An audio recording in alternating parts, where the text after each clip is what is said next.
अस्सलामुअलैकुम वरहमतुल्लाहि वबरकातुहू। हमारे आज के नावल का नाम है वफा है ज़ात औरत की। आज मैं आपको किस्त नंबर 14 का पार्ट 1 सुनाऊंगी।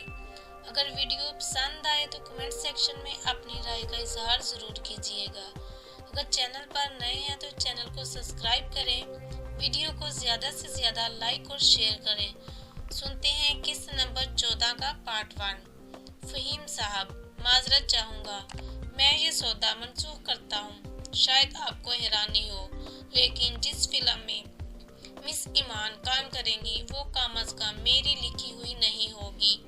ये बात करते हुए इसे लगा कि एक बहुत भारी बोझ इसके सर से उतर गया था। वो अपनी निगाहों में गिरने से बच गया था। शायद इस फिल्म का मुआवजा हमेशा इसकी ज़मीर पर बोझ बना रहता। और फिर अपनी बात का असर इसे ईमान के चेहरे पर नजर आया। इसके होंठों पर नजर आने वाली इस्तेहज़ाई हंसी बाप बनकर उड़ गई थी। चेहरे की शदाबी जो मसनूई खुशी की मरहून ने मिन्नत थी, अजीब किस्म की करख्तगी में ढल गई थी। फ़हीम ने पूछा, शहीर साहब, मिस ईमान से इतनी दुश्मनी की वजह आप अनजान बन रहे हैं, शायद मेरे मुंह से सुनने के ख्वाह हैं। शहीर ने सोफे से उठकर इसके सामने से फिल्म का मसवदा उठाया और हैंड बैग में डालने लगा। इसका एतमाद लौट आया था। चलें, ऐसे ही समझ लें। फ़हीम शायद इस तौहीन के एहसास को कम करना चाह रहा था जो इससे शहीर के अपने सामने से मसवदा उठाने पर हुई थी। मिस ईमान आपको बेहतर तौर पर बता देंगी, खुदा हाफिज। और हाँ, चाय वाकई कमाल की बनी थी।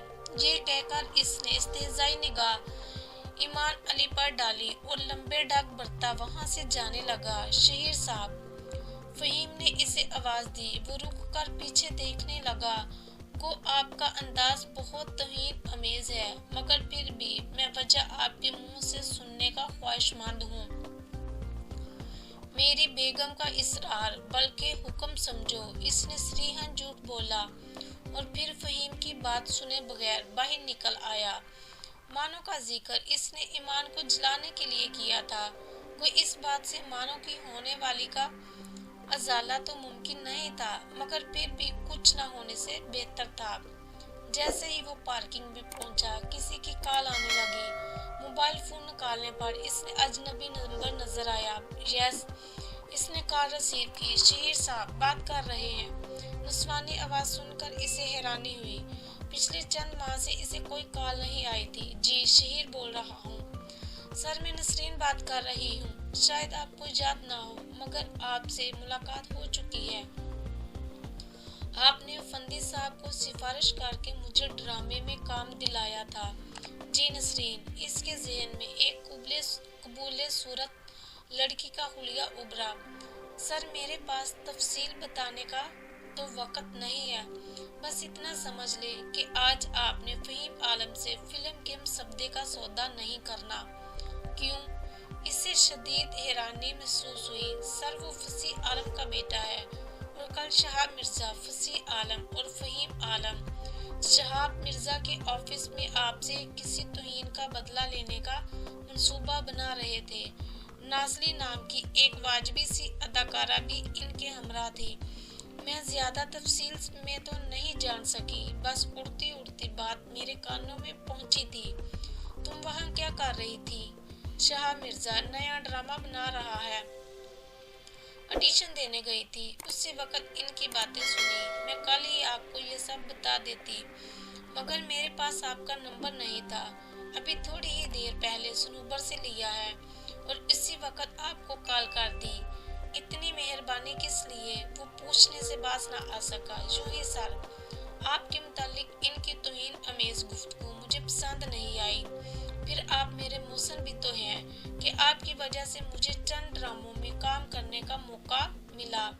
Thank you miss Nasreen. आपका राब्ता नंबर मेरे पास आ गया है। कभी हालात ने इजाज़त दी तो आपके एहसान का बदला ज़रूर उतारूंगा। खुदा हाफिज। खुदा हाफिज, नसरीन ने भी कहा और इसने राब्ता मुनक़ता कर दिया। इसके सर से एक बहुत बड़ा बोझ उतर गया था। नदस्तगी में भी वो इस आजमाइश पर पूरा उतरा था। फसी आलम का मंसूबा 2 जमा 2 4 की तरह इसके सामने वाज़ेह हो गया था। अपने बेटे को सामने रखकर इसने शहीर को भी इज्जत करना चाहा था। जरूर शहीर की तंगदस्ती की खबर इस तक पहुंच गई थी और ऐसा लाजमन इसके कार बेचने की वजह से हुआ था। मोटरसाइकिल पार्किंग से निकालकर वो घर की तरफ चल पड़ा। फसी आलम ने अपनी तौहीन का बदला लेने के लिए उम्दा चाल सोची थी, मगर शहीर को इसके रब ने बचा लिया था। इसका दिल लाहौर से अचाट हो गया और वो वापसी की सोचने लगा। वापसी का इरादा शायद चंद दिन मजीद डावाडोल रहता अगर इसका इमरजेंसी फोन न आ जाता। वो रूह फरसा खबर इसे माँ ने सुनाई थी कि इसके वालिद को हार्ट अटैक हो गया है और वह अस्पताल में दाखिल है। इसने पिंडी पहुंचने में देर ना लगाई। मास्टर सलीम काफी सीरियस थे। डॉक्टरों से पता चला कि इनके दिल का वाल एकदम बंद हो गया था और डॉक्टरों ने बाईपास ऑपरेशन तजवीज़ किया था और फिर अल्लाह के करम से वो ऑपरेशन कामयाब रहा। ऑपरेशन के अखराजात और इसके बाद महंगी दवाओं की खरीदारी ने शहीर और इसके वालिद दोनों के अकाउंट में झाड़ू फेर दी। इनकी आमदन का वाहिद जरिया मास्टर सलीम की महदूद सी पेंशन रह गया था, जिससे महीने भर की दाल रोटी भी नहीं चल सकती थी। 1.5 हफ्ते बाद शहीर ने दोबारा लाहौर का रुख किया और अपनी रहाइश गाह पर मौजूद सारा सामान मोटरसाइकिल के बेच दिया। सिर्फ मानो के कपड़े, ज्वेलरी, अपने कपड़े और जिस पर्दे के साथ मानो की चूड़ियां सिली थी वो साथ ले आया। मालिक मकान का हिसाब वो भी भाग कर आया था। इस वक्त इस रकम ने भी माह से ज्यादा साथ नहीं देना था। इसे आमदन के बारे संजीदगी से सोचना था। पहले इसके पास स्कूल मास्टर की जॉब थी और फिर तसनीफ की मद में भी इतनी रकम मिल जाती थी कि घर का इंतजाम अच्छी तरह चलता था। मगर जब इसे फिल्में, ड्रामे लिखने का मौका मिला तो स्कूल जाना इसने तर्क कर दिया था और अब लाजमी तौर पर इतने अरसे की गैर हाजिरी के बाद से किसी ने भी जॉब पर बहाल नहीं करना था। वो इन्हीं सोचों में सरगर्दा था कि इसकी माँ कमरे में दाखिल हुई। शकील बेटा आया है पुत्र। शकील कहाँ है वो? इतने अरसे बाद शकील की आमद ने इसे हैरान कर दिया था। तुम्हारे अब्बू के साथ बैठा है, कहकर माँ बाहर निकल गई। ओ तो बीमार पुरसी के लिए आया है। वो खुद कलामी करते हुए वालिद साहब के कमरे की तरफ चल पड़ा। अस्सलामु अलैकुम। कमरे में दाखिल होते हुए इसने सलाम कहा। वालेकुम अस्सलाम। इसका वालिद और शकील बेअक्स ज़बान बोले। शकील इससे मुसाफा करने के लिए खड़ा हो गया। कैसे हो शकील? मुसाफा करते हुए शहीर को वो बीते लम्हात याद आ गए जब इसकी शहीर से तलख कलामी हुई थी। आज इसे अपने गुज़िश्ता सलूक पर नदामत हो रही थी, मगर कहते हैं कि कमान से निकला तीर और बीता वक्त वापस नहीं आता। इस वक्त अगर इसे ख्याल आया होता कि इख्तियार, दौलत, शोहरत भी सूरत की तरह आर्जी और ख़त्म हो जाने वाले होते हैं, तो आज इसे नादम चेहरे से अपने दोस्त का सामना ना करना पड़ता। अल्हम्दुलिल्लाह, फिट एंड फाइन। शकील के लहजे में गुज़िश्ता मुलाकात की तलखी का असर महव था। बैठो। इसे बैठने का कहकर वो खुद भी बैठ गया। भाभी और बच्चे कैसे हैं? बैठते साथ शकील ने सवाल किया। अच्छे हैं। इसने वालिद की तरफ देखकर सर झुका लिया, जो शकील के सवाल पर बेटे की तरफ देखने लगा था। शायद काफी अरसा बाद मुलाकात हुई है तुम दोनों की।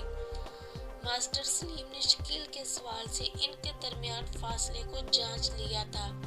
जी अंकल, ये मुस्तकिलन लाहौर रहने लगा था और मेरा क्याम पिंडी में है। बस आहिस्ता आहिस्ता दूरी हो गई। अब भी शायद ये आपकी बीमारी का सुनकर आया है। शकील झगड़े की बात